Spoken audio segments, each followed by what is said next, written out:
Hi students, very good morning. In our previous session we have seen the railway system and today also we will continue that. On the basis of width of the track, the Indian railways fall under four categories. So railway துறையில் இருப்பு பாதையோட அகலத்தை அடிப்படையாக கொண்டு 4 வகைகளாக பிரிக்கிறாங்க. First one broad gauge, அதாவது broad கேஜ்னா என்ன சொல்லுவாங்கன்னா அகலப்பாதை அப்படின்னு சொல்லுவாங்க. அதோட அகலம் எவ்வளோ இருக்குன்னா 1.676 மீட்டர் அகலத்துக்கு இருக்கணும். ஸோ நீங்கள் பார்த்துருக்கலாம் ரயில்வே ட்ராக்கோட ஒரு இடத்துல கம்மியாகவும் ஒரு இடத்துல அதிகமாக இருக்கும். அது ரொம்ப டிஃப்ரென்ஸ்லாம் இல்லை, 0.5 0.6 அந்த மாதிரியான டிஃப்ரென்ஸில் தான் இருக்கும். செகண்ட் ஒன் மீட்டர் கேஜ் அப்படின்ட்டு சொல்லுவாங்க. அது வந்து 1 மீட்டர் அளவுக்கு வித்து இருக்கும். தேர்ட் ஒன் நேரோ கேஜ். நேரோ கேஜ்னா குறுகிய பாதையில் அமைச்சிருப்பாங்க. இதோட வித் வந்து எவ்வளோ இருக்குன்னா 0.762 மீட்டர் அளவுக்கு இருக்கும். And next one light gauge. Light கேஜ்னா என்னன்னா குறுகிய தூக்குப்பாதை அப்படின்ட்டு சொல்லுவாங்க. ஃபஸ்ட்டு இந்தியாவில் முதல்ல புறநகர் ரயில் போக்குவரத்துன்றது எங்கே ஆரம்பித்தாங்கன்னா மும்பையிலேருந்து 1925 ஸ்டார்ட் பண்ணது. சென்னையில் மெட்ரோ ரயில் சேவை அப்படின்றது ஆரம்பித்தாங்க. எப்போனா மெட்ரோ ரயில் சேவை மும்பை கல்கட்டா எல்லா இடத்துலையும் ஆரம்பித்ததுக்கப்புறம் 6th டைமாக ஒரு நகரமாக சென்னையில் ஆரம்பிக்கப்பட்டது. அதில் ஃபஸ்ட்டு கேட்டிமன் எக்ஸ்பிரஸ், கேத்திமன் அதிவிரைவு வண்டி இந்தியாவில் மிக அதிவேக ரயில் வண்டியாக சொல்லப்படுது. இந்த ரயில்வேஸ் வந்து எங்கேருந்து எது வரைக்கும் ட்ராவல் பண்ணுதுன்னா நியூ டெல்லியிலேருந்து ஆக்ரா வரைக்கும் இணைக்குது இந்த ரயில்வேஸ் ட்ராக்கு. ஆனால் இது எவ்வளோனா 160 கிலோமீட்டர் வேகத்தில் பயணிக்கக்கூடிய ஒரு ரயில்வேஸ் எதுனா கேதிமன் ரயில் சொல்லுவாங்க.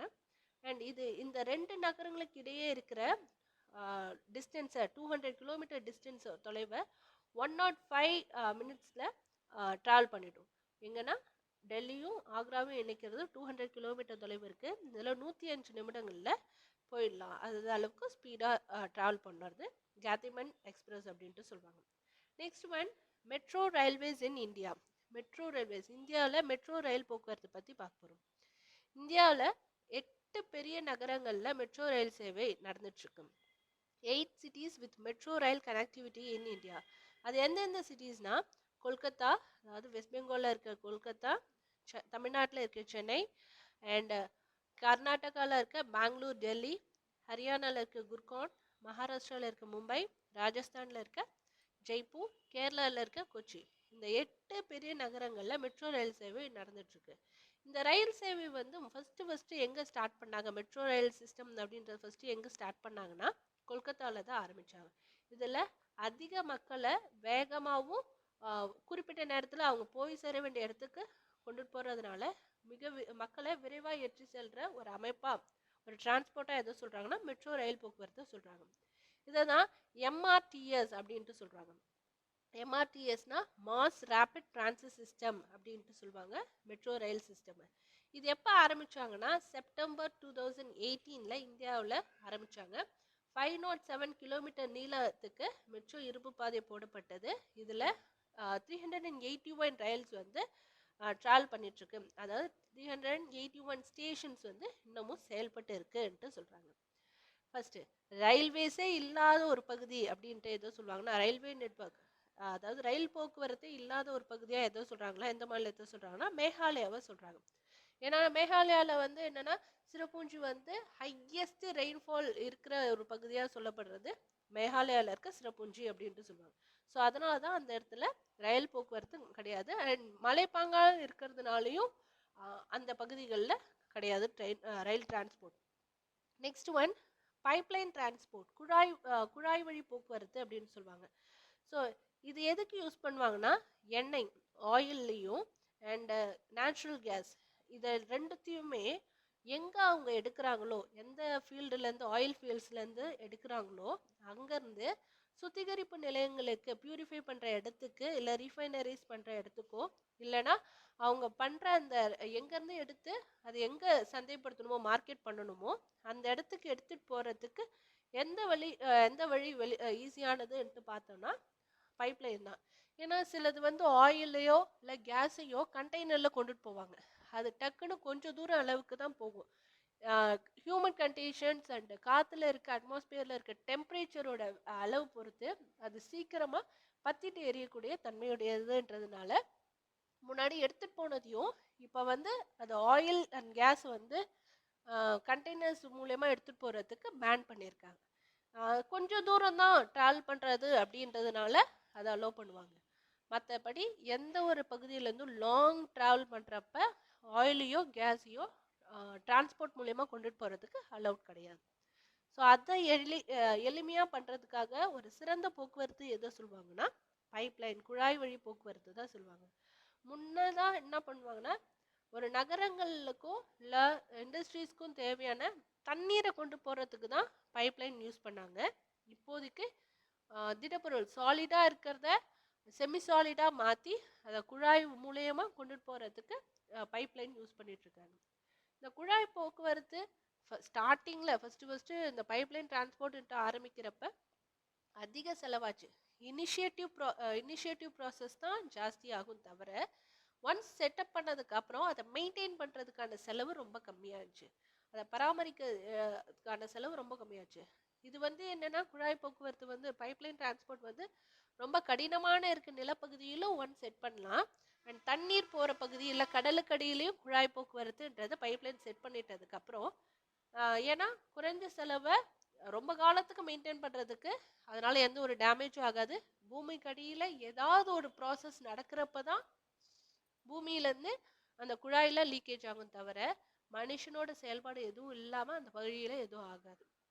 ஸோ அந்த மாதிரின்றதுனால எந்த இடத்துக்கு சீக்கிரமாக எடுத்துகிட்டு போகணுமோ பைப்லைன் மூலயமா அந்த இடத்துக்கு சீக்கிரமாக போகலாம். டைம் வேஸ்ட் ஆகாது. அண்ட் எந்த ஒரு தடங்களும் இல்லாமல் குறைஞ்ச நேரத்தில் குறைஞ்ச செலவில் எடுத்துகிட்டு போகிறதுக்காக பைப்லைன் டிரான்ஸ்போர்ட் இன்னமும் யூஸ் பண்ணிகிட்ருக்காங்க. அண்ட் இந்த பைப்லைன் டிரான்ஸ்போர்ட்னால என்ன ஆகுதுன்னா எந்த இடத்துல இருக்குதுன்னா அப்பர் அசாமில் இருக்க நிறைய ஆயில் ஃபீல்ட்ஸ்லேருந்து கான்பூர் வரைக்கும் அண்ட் குஜராத்தில் இருக்க சலாயா பகுதியிலேருந்து பஞ்சாபில் இருக்க ஜலந்தர் பகுதி வரைக்கும் அண்ட் குஜராத்தில் இருக்க ஹஜ்ராவிலேருந்து உத்தரப்பிரதேசத்தில் இருக்க ஜெகதீஷ்பூர் வரைக்கும் இது எல்லாத்துலேயுமே பைப்லைன் டிரான்ஸ்போர்ட் தான் நடக்குது. இந்தியாவில் முக்கியமான டிரான்ஸ்போர்ட்டில் அதாவது இண்டஸ்ட்ரீஸ்க்கு தேவையான எல்லா பொருட்களையும் எடுத்துகிட்டு போகிறதுல மெயினாக இருக்கிறது குழாய் போக்குவரத்து தான் சொல்லலாம், பைப்லைன் டிரான்ஸ்போர்ட் சொல்லலாம். நெக்ஸ்ட் ஒன் வாட்டர்வேஸ், நீர்வழி போக்குவரத்து பற்றி பார்க்கலாம். நீர்வழி போக்குவரத்து இந்தியாவில் நிறைய பேசஞ்சர்ஸ் அண்ட் சரக்குகளை ஒரு இடத்துல இருந்து மற்ற இடத்துக்கு கொண்டுட்டு போகிறதுல ஒரு முக்கியமான போக்குவரத்தாக சொல்லப்படுறது வாட்டர்வேஸ் தான் சொல்லப்படுறது. இது பழமையான காலங்கள்லேருந்தே செஞ்சிட்ருக்காங்க. முன்னாடி சீ ரூட் தான் ஃபஸ்ட்டு வந்தது, அதுக்கப்புறம் தான் மற்றதெல்லாம் கண்டுபிடிச்சாங்க. ஃபஸ்ட்டு வேர்ல்டு வார் டைமில் என்ன சொல்லியிருப்போம், அவங்களோட பொருட்களை ஒரு இடத்துலேருந்து இன்னொரு இடத்துக்கு கொண்டுட்டு போகிறதுக்கு டிரான்ஸ்போர்ட்டுக்காக ஃபஸ்ட்டு யூஸ் பண்ணது சீ ரூட் தான். அதுக்கப்புறம் தான் ரயில்வேஸ் கொண்டு வந்தாங்கன்றது கூட நம்ம சொல்லியிருப்போம். ஸோ சீ ரூட் தான் கண்டுபிடிச்சாங்க. அண்ட் பழமையான ஒரு மலிவான ஒரு போக்குவரத்து முறை எதுனா வாட்டர்வேஸ் தான் சொல்லுவாங்க. ஒரு நாட்டிலேருந்து இன்னொரு நாட்டுக்கு எடுத்து செல்லக்கூடிய, அதாவது நிறைய பொருட்களை எடுத்து செய்யறதுக்கு ஒரு சிறந்த போக்குவரத்து எதுனா நீர்வழி போக்குவரத்து தான்.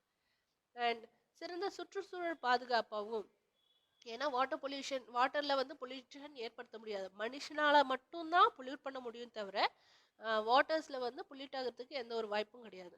அதுவே டிரான்ஸ்போர்ட் ரோட்வேஸ் யூஸ் பண்ணாங்கன்னா என்னது, பெட்ரோல் டீசல் போடுறதுனால அது பொல்யூட் ஆகும். வாட்டர்வேஸில் அது இருக்கிறதுக்கு வாய்ப்பே இல்லை. ஸோ குறைந்த எரிபொருள் செலவில் போக்குவரத்தை நம்ம செய்யறதுக்கு வாட்டர்வேஸ் யூஸ் ஆகுது. அண்ட் நீர்வழி போக்குவரத்தை 2 டைப்ஸாக பிரிக்கலாம். First one inland waterways, second one ocean waterways அப்படின்ட்டு சொல்லுவாங்க. இன்லேண்ட் வாட்டர்வேஸ் அதாவது உள்நாட்டு நீர்வழி போக்குவரத்து அப்படின்னு சொல்லுவாங்க. இந்தியாவில் உள்நாட்டு நீர்வழி போக்குவரத்து maximum rivers, canals, lakes and back waters இந்த பகுதிகளில் தான் குறிப்பாக நடந்துட்டுருக்கு. இந்த நீர்வழி போக்குவரத்து நீரோட ஆழம் இல்லைன்னா அகலம், தொடர் நீரோட்டம், தொடர்ந்து அந்த இடத்துல தண்ணீர் இருந்தால் மட்டும்தான் அந்த இடத்துல இன்லேண்ட் வாட்டர்வேஸ்ன்றது நடந்துட்டுருக்கும். மற்ற இடத்துலலாம் நீர்வழி போக்குவரத்துன்றது நடக்காது. நம்ம நாட்டில் எந்த பகுதிகளில் அதிகமாக நீர்வழி போக்குவரத்து நடக்குதா மொத்த உள்நாட்டு சரக்குகளையும் எடுத்து செல்றதுக்கு 0.1% இதோட பங்களிப்பு இருக்குது. அண்ட் உள்நாட்டு போக்குவரத்தை செய்யறதுக்கு இன்லேண்ட் வாட்டர்வேஸ் அதிக அளவு யூஸ் பண்ணிட்டு இருக்காங்க. இதுக்காக 1986ல் உள்நாட்டு நீர்வழி போக்குவரத்து ஆணையம் அப்படின்றது அமைக்கப்பட்டது. இதில் இந்தியாவோட முக்கிய தேசிய நீர்வழி போக்குவரத்து அப்படின்றது சொல்லப்படுது. ஒரு த்ரீ லெவல்ஸை சொல்கிறாங்க நேஷ்னல் வாட்டர்வேஸை.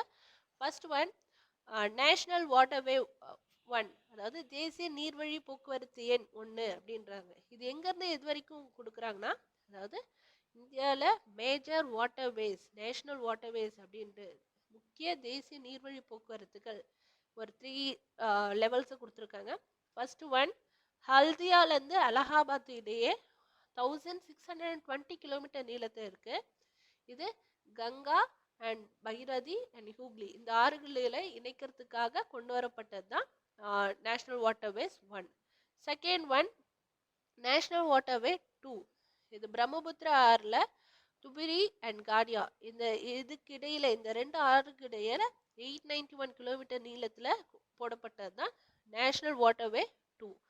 அண்ட் நேஷ்னல் வாட்டர்வே 3 வந்து எது எதுக்கு இடையேனா கேரளாவில் இருக்க கொல்லம் அண்ட் கோட்டபுரம் இதுக்கிடையே 24/7 இந்த டைமில், அதாவது 24 மணி நேரமும் செயல்பட்டு இருக்க 200 கிலோமீட்டர் தொலைவிற்கு இந்த போக்குவரத்து செய்யப்பட்டது. இந்தியாவில் முதல் தேசிய நீர்வழி போக்குவரத்து எதுனா இந்த கேரளா ஸ்டேட்டில் இருக்கிற இந்த தேசிய நீர்வழி போக்குவரத்து தான் சொல்லப்படுது. ஓகே, இதோட டாபிக் ஓஷனிக் ரூட் வந்து நெக்ஸ்ட் கிளாஸில் பார்க்கலாம். Today session is over. Thank you.